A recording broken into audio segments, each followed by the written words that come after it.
Bab 501. Pedang Hangwang, gambar alam semesta, Raja Pistol.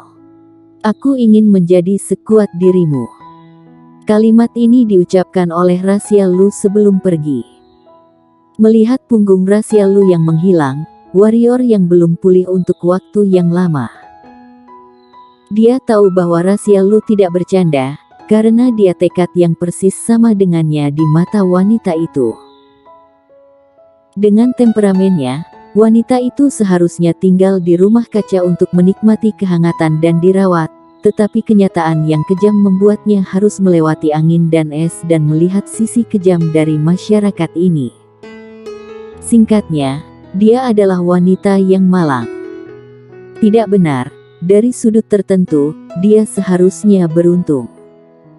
Karena masa depannya kemungkinan besar akan dikendalikan sendiri dan bukan pada belas kasihan orang lain.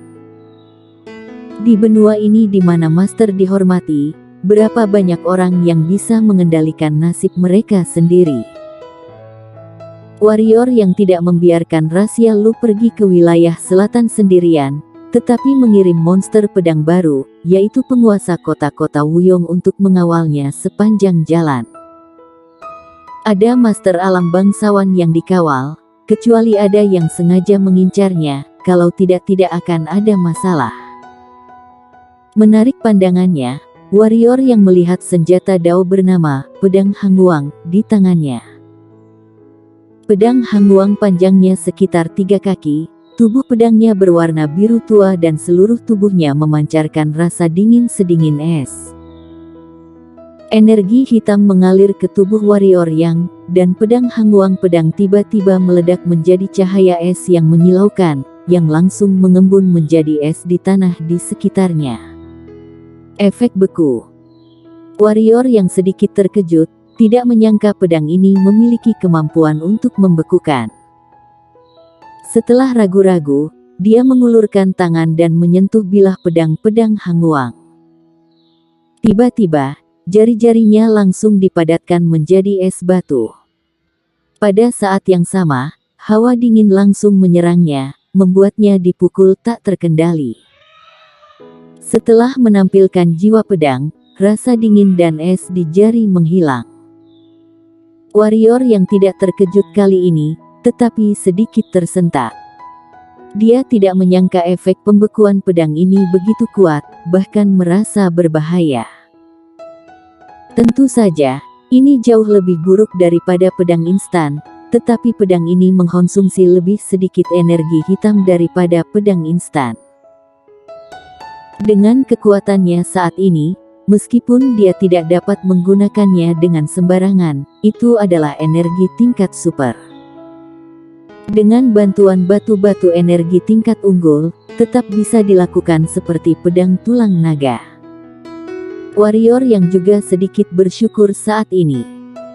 Untungnya dia sudah mengerti jiwa pedang, kalau tidak, dia pasti akan menderita saat melawan Briokin sebelumnya. Efek beku ini memiliki efek yang sama dengan jiwa pedang, yaitu dapat menekan kemampuan seseorang untuk bergerak, bahkan jika lawan akan membeku dengan mudah. Dapat dikatakan bahwa efek pembekuan ini lebih kuat dari kekuatan penekan 5 kali lipat jiwa pedang. Tentunya untuk dapat menggunakan pedang ini ia juga harus memiliki kemampuan khusus, misalnya ia dapat menggunakan pedang ini karena memiliki jiwa pedang 9 tingkat dan tidak takut dengan serangan dari pedang Hangwang ini. Pedang pendekar hitam dari alam spiritual alam biasa mungkin dibekukan sebelum melukai orang itu. Singkatnya, pedang ini adalah pendapatan yang bagus. Kali ini, warrior yang tidak dalam perjalanan. Berdiri di tempat, warrior yang menutup matanya sedikit dan kesadaran ilahinya menyebar.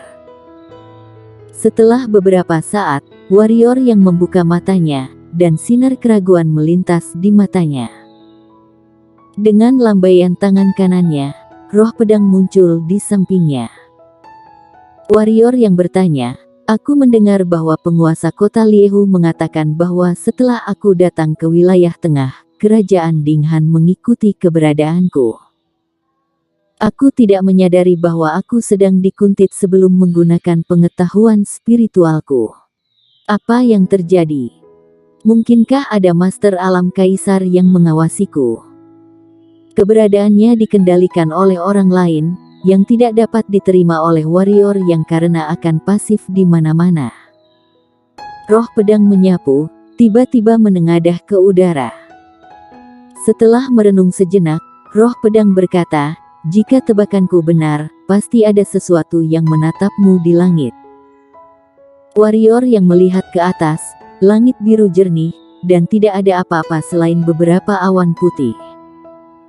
Namun, dia tidak merasa bahwa roh pedang membodohinya. Dia ragu-ragu. Warrior yang mengepakkan sayap pedang Jouyu dan menuju ke langit.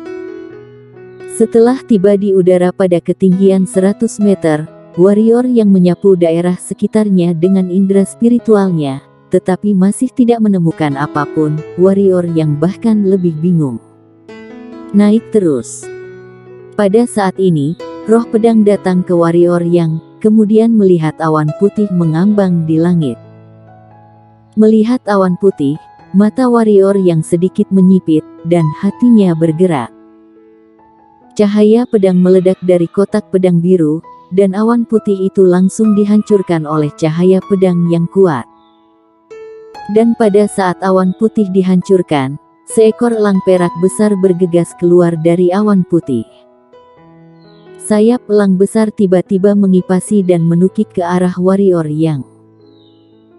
Pada saat yang sama, di antara mata emas, dua sinar cahaya keemasan tiba-tiba melesat. Kecepatan pancaran sangat cepat, dan mencapai puncak warrior yang dalam sekejap. Monster siluman. Wajah warrior yang sedikit berubah. Dia tidak menyangka bahwa elang ini ternyata adalah monster siluman. Tidak heran ia bisa terbang begitu tinggi dan bersembunyi begitu dalam. Dengan lambaian tangan kanannya, sebuah energi pedang melesat dan kedua cahaya keemasan itu seketika pecah.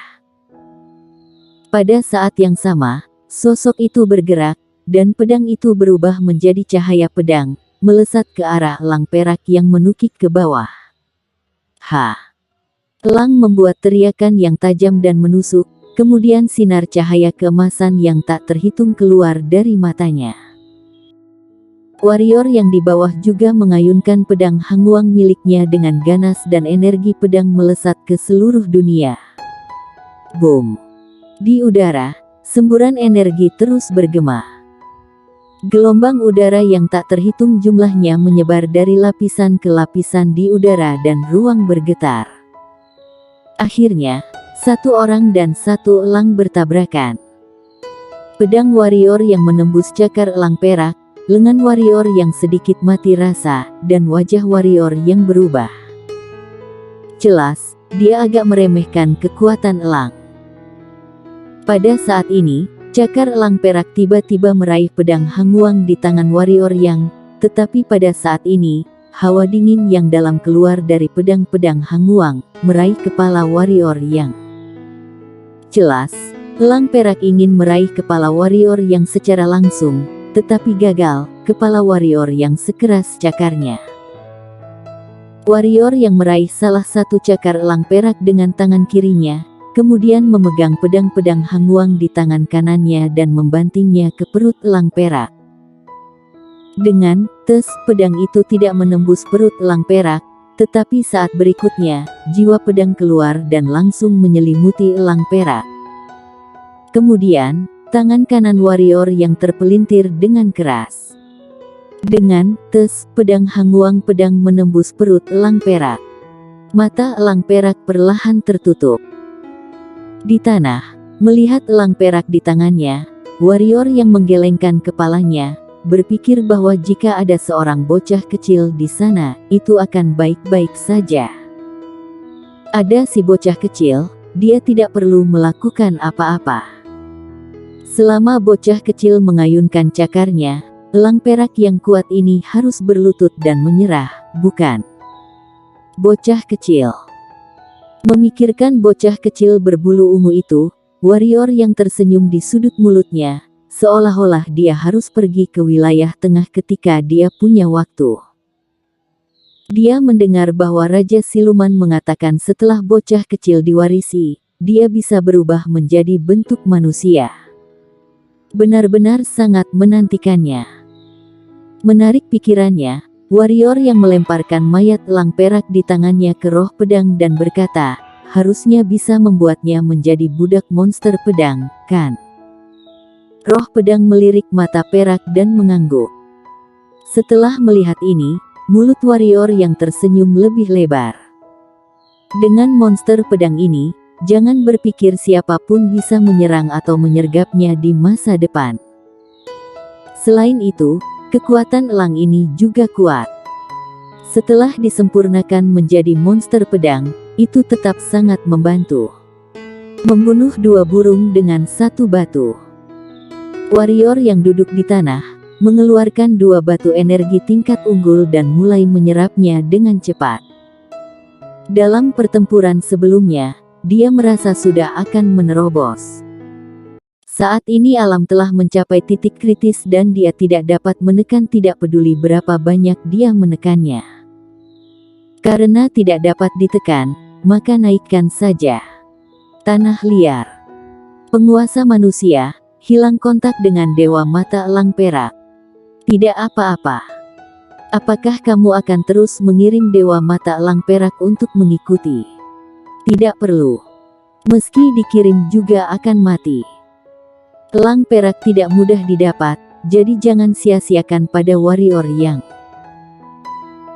Aku telah memerintahkan agar mereka yang membunuh warrior yang akan diberikan hadiah 8.000 batu energi tingkat terbaik, 3 buku keterampilan hitam menengah tingkat langit, 3 buku senjata hitam, selain itu bisa menjadi penguasa kota 5 juta orang. Utus seseorang untuk memberitahu Istana Bunga Wilayah Selatan bahwa jika mereka ingin membalas dendam, sekarang adalah waktu terbaik. Selain itu, beritahu beberapa sekte besar dan kedua keluargaan bahwa siapa yang membunuh warrior yang, setelah mereka menaklukkan wilayah selatan, wilayah spiritual energi yang melimpah di wilayah selatan, biarkan mereka membunuh warrior yang adalah pilihan pertama. Ya. Julian Luo perlahan berdiri dari kursi dan berjalan ke pintu. Pandangan redup ribuan kaki dari garis pandangnya. Melihat area redup ini, wajah Julian Luo serius. Karena di balik kawasan ini terdapat reruntuhan pendekar suci. Selain pusaka pendekar suci, ada juga gambar alam semesta. Gambar alam semesta. Hehe. Warrior yang membuka matanya, membuka mulutnya sedikit, dan memuntahkan napas basi dari mulutnya. Alam spiritual tahap keempat, hehe, maju selangkah lagi. Warrior yang tersenyum, lalu menatap roh pedang di depannya. Roh pedang mengangguk sedikit, melambaikan tangan kanannya, elang perak muncul di depannya, dan kekuatan spiritual menembus ke dalam mata elang perak.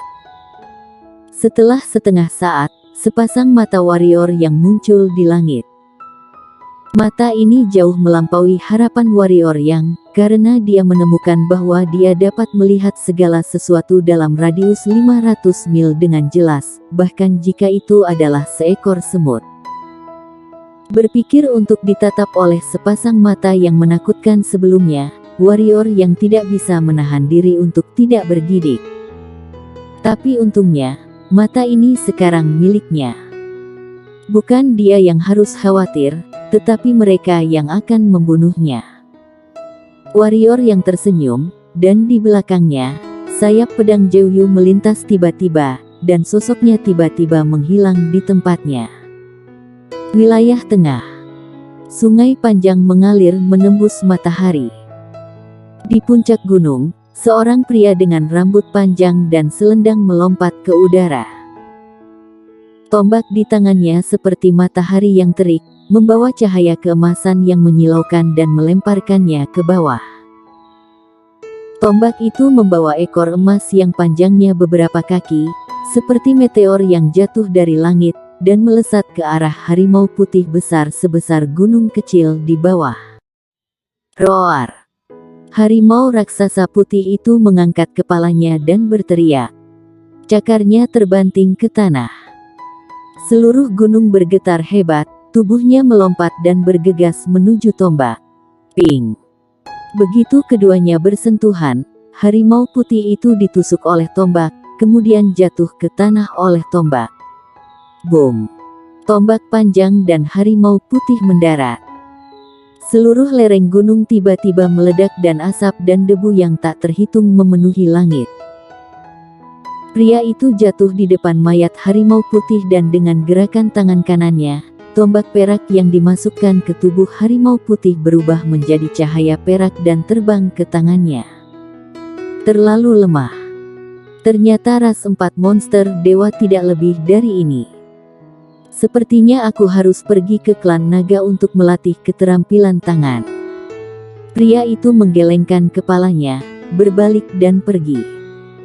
Setelah beberapa langkah, tiba-tiba ruang di depannya berfluktuasi dengan hebat. Ini adalah jimat transmisi suara. Setelah beberapa saat, pria itu mengerutkan kening dan bertanya, "Kaisar Pedang." Tak terkalahkan dari peringkat yang sama. Tidak ada murid di sekte yang menjadi lawannya. Ini menarik.